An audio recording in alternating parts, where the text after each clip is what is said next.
శ్రీమాత్రే నమః శ్రీ గురుభ్యో నమః. తదుపరి మీనరాశి. మీనరాశి వారికి సంబంధించి అక్టోబర్ 1వ తారీఖు నుండి 15వ తారీఖు వరకు ఎలా ఉండబోతుంది, ఎలాంటి రెమెడీస్ తీసుకోవాలి, ఎలాంటి మంత్రపఠనం చేయాలనే విషయాన్ని ఇప్పుడు మనం తెలుసుకుందాం. సాధారణంగా మీనరాశి అనగానే మనకు గుర్తొచ్చేటువంటిది చాప కదా.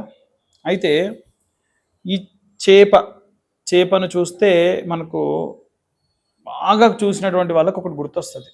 ఏమిటంటే ఇది నిద్రపోదా అని. అవునా? ఎందుకు? చేప యొక్క కనులు ఎప్పుడు కూడా ఓపెన్గానే ఉంటాయి. ఈ చేపలని అనిమిషులు అని అంటారు. అంటే కనురెప్ప కొట్టకుండా నిద్రపోయేటువంటిది అని. సో అందుకనే ఇంట్లో ఎవరైనా సరే చేపల్ని పెంచుకుంటే తీక్షణంగా చూసినంత మాత్రం చేత ధనం ఇబ్బందులు పోతాయట. నిజమండి ఇది. అమ్మవారి మీనాక్షి అమ్మవారి కళ్ళు కదా. మీనాక్షి అని అంటే మీనము లాంటి కళ్ళు ఉన్నటువంటిది అని అర్థం. అయితే మరి దానికి మీనరాశి యొక్క తత్వానికి సంబంధం ఏమిటంటే, మీరు చేపని పట్టుకోవాలనుకుంటే అది చేతిలో ఆగదు, స్కిప్ అయిపోతూ ఉంటుంది. వీళ్ళు కూడా ఏంటంటే ఒక చోట నిలకడగా ఉండరు, ఫాస్ట్గా మూవ్ అవుతూ ఉంటారు. చేపని పట్టాలంటే ఏం చేయాలి? మంచి ప్లాన్ వేయాలి, మంచి గాలం వేయాలి, దానికి కావాల్సింది దానికి ఇవ్వాలి, అప్పుడే అది దాన్ని వచ్చి పట్టేసుకుంటుంది, అప్పుడు తీసేసుకోవాలి. ఈ యొక్క మీనరాశి వాళ్ళను కూడా చాలామంది ఉన్నటువంటి కాలంలో అదే చేస్తున్నారు. మీకోసం ఒక స్కెచ్ గీస్తారు, మీకు ఏదో ఎర్ర వేస్తారు, మీరు ఆ ఎర్రలో పడిపోతారు, మిమ్మల్ని లాగేసుకుంటారు. ఎందుకండి ఇలా అంటే, మీనరాశికి గురువు రాశ్యాధిపతి. పాపం గురువు ఏం చేస్తాడు? ఎవ్వరు వచ్చినా సరే వాడు శిష్యుడిని, నేను మీకు శిష్యుడిని అంటే వాడికి చదువు చెప్పేస్తాడు. గురువు లక్షణం ఏంటి? ఆయనకు ఒంట్లో బాగాలేకుండా ఉన్నా, ఆయనకు చేత కాకున్నా ఆయన సహాయం చేయాలి. ఇదే తత్వం కదండి. ఈ మీనరాశికి ధనుస్సు రాశికి ఇద్దరి గురు రాశ్యాధిపతి. ఈ ధనుస్సు రాశి వాళ్ళు ఏంటంటే కాస్త టీచర్స్, కాస్త ప్రాపర్గా వీడికి విద్వత్తు ఉంటేనే వీడు విద్య అర్థించేటువంటి వాడు అని ఆలోచిస్తారు. ఈ గురువు ఏంటి అంటే పురోహితులు, అర్చకులు, ఆస్ట్రాలజర్లు ఇలా ఉంటారుగా. వీళ్ళు ఏంటంటే పాపం నమ్మేస్తారు. అవునా వీడికి ఇబ్బంది ఉందా, పాపం పోనీలే రాని అని, అన్నం కావాలేమో ముద్ద అన్నం పెడితే అయిపోతుంది అని ఆదరిస్తారు. ఇదేంటి స్కెచ్ వీళ్ళకి తెలియదు అనమాట. వీళ్ళు ఒక వలలో చిక్కుకుంటున్నారు అని. అలా వీళ్ళని బాగా గాలం వేసి లాగేసుకుంటారు. ఈ యొక్క మీనరాశిలో ఉన్నటువంటి వాళ్ళు, నాకు తెలిసినటువంటి వాళ్ళని ఎంతమందిని ఇలా వాళ్ళను ముందు పెట్టి వెనకాల వాళ్ళ ద్వారా పనులు చేయించుకున్న వాళ్ళు ఉన్నారంటే 100 మందిని చూశాను. నాకు బాగా దగ్గరైనటువంటి వాళ్ళు, నాకు చాలా కావాల్సినటువంటి వాళ్ళకు కూడా ఇలా జరిగింది.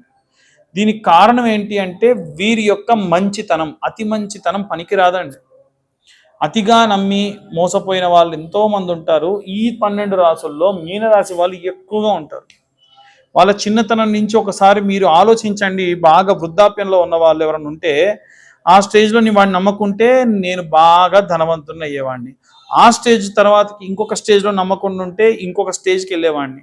అంటే అడుగడుగున మిమ్మల్ని వాడుకొని మీ ద్వారా ఒక మెట్టు పైకి ఎదిగిన వాళ్ళే ఉంటారు తప్ప మీరు మాత్రం అలాగే ఉంటారు.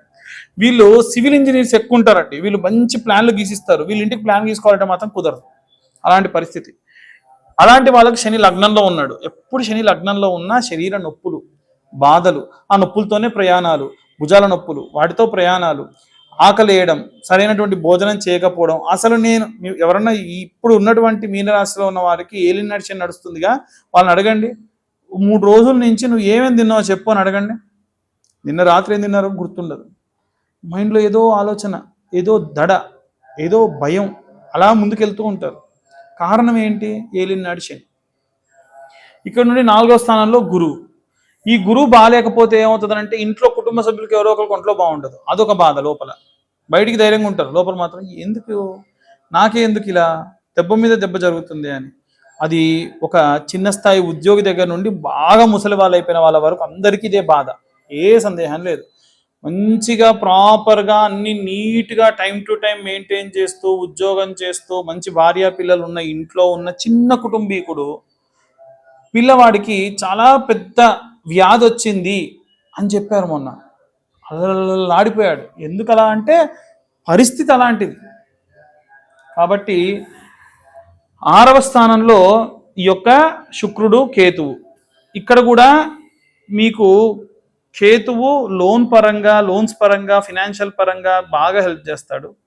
కాకపోతే మీరు స్ట్రైట్గా వెళ్తే అవ్వదు పని, కొంచెం అటు ఇటు తిరుగుతూ వెళ్తే మీకు ఏవైనా ఈ లోన్లు, మీ అప్పులు తీర్చడం ఇవన్నీ కూడా సంబంధించినవి. ముఖ్యంగా శుక్రుడు కూడా బాలేడు కాబట్టి ఇంట్లో ఉన్నటువంటి భార్యకు లేదా భర్తకు లేదా కుటుంబ సభ్యుల ఆరోగ్యం మిమ్మల్ని కాస్త ఆందోళన కలిగిస్తుంది. 7వ స్థానంలో సూర్యుడు.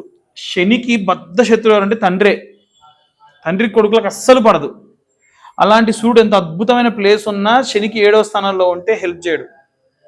అంటే ఉదాహరణకు చెప్తున్నానండి మీకు, ఇంట్లో ఉన్న తండ్రికి కొడుకు ఉద్యోగం వచ్చిందని ఒక లెటర్ వచ్చింది అనుకో, అది ఉద్యోగం వచ్చిందని తెలియదుగా చింపేస్తాడు.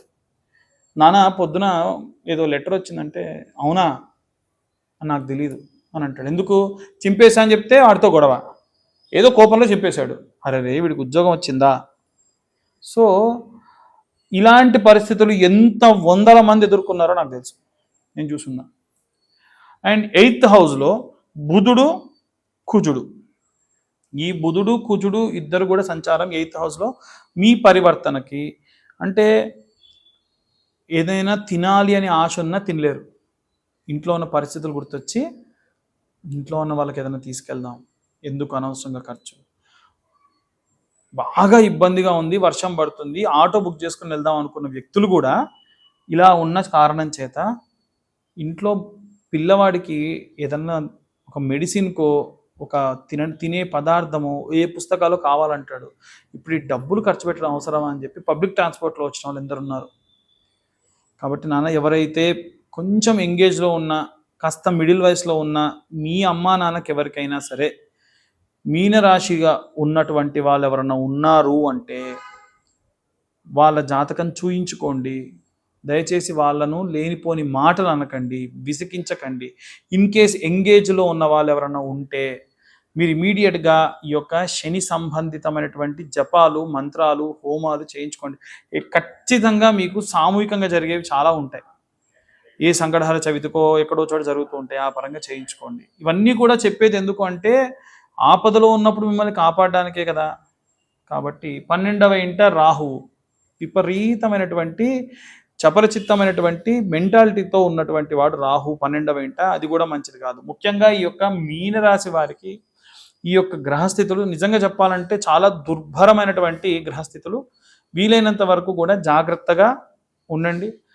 ఎవరైనా సరే డీటెయిల్ జాతకం కావాలి, నిజంగా మీరు అంత చెప్తున్నారండి మా జాతకంలో అంత ఏం దారుణం లేదంటే వాళ్ళ జాతకంలో శని బాగున్నాడు అని అర్థం, ఏలినాడు శని కూడా తట్టుకుంటున్నాడు అని అర్థం, అంతకుమించి ఇంకేం లేదు. కాబట్టి నిజంగా మీ జాతకం కావాలంటే మీ పేరు, మీ date of birth, time, place డీటెయిల్గా మాకు పంపించండి. 2025 చార్జ్ చేసి జాతకం విశ్లేషణగా మీ దాకా అందించడం జరుగుతుంది. అన్ని వర్గాల వాళ్ళు ఏ మంత్రం చదవాలి, ఏ జపం చేయాలి, ఏ దీపారాధన చేయాలనే విషయాన్ని ఇప్పుడు మనం తెలుసుకుందాం. ఇప్పటి వరకు కూడా గోచార రీత్యా మనకు అన్ని విషయాలు కూడా అంటే గ్రహ సంచారాలని బట్టి ఎలా ఉండబోతుంది అనేటువంటి విషయాన్ని మనం తెలుసుకున్నాం. అయితే ఇప్పుడు ఒక 2 మంత్రాలు ప్రతి నెల మీ దాకా నేను ఒక 2 మంత్రాలు తీసుకొచ్చి దాన్ని సాధన చేయమని చెప్తున్నాను. దాన్ని మీరు జపతీర్థంగా ఎలా మార్చుకోవాలో చెబుతున్నాను. ఈ నెల ప్రత్యేకంగా ఉన్నటువంటి కాలం మార్పులు జరిగిన కారణం చేత, వర్షాలు అధికంగా ఉన్న చేత చాలా మందికి ఆరోగ్య సమస్యలు, అంటే చిన్న పిల్లలకి వృద్ధులకి ఏదైనా అయితే మన ఇంట్లో అందరం కూడా ఇబ్బంది పడతాం. కాబట్టి వీలైనంత వరకు మనం అంటే తట్టుకుంటాం, వాళ్ళు తట్టుకోలేరు. కాబట్టి వీలైనంత వరకు ఈ మంత్రం పైన ఉన్న మంత్రాన్ని నిత్యము 11 మార్లు చదవడం వల్ల చాలా మంచిది. ధన్వంతరి మంత్రం. ఓం నమో భగవతే వాసుదేవాయ ధన్వంతరే అమృత కలశహస్తాయ సర్వమాయా వినాశనాయ త్రైలోకనాదాయ శ్రీ మహావిష్ణవే నమః. ధన్వంతరి అమృత కలశం పట్టుకొని విశేషంగా మనకున్నటువంటి కష్టములని కడతీర్చేటువంటి వాడు.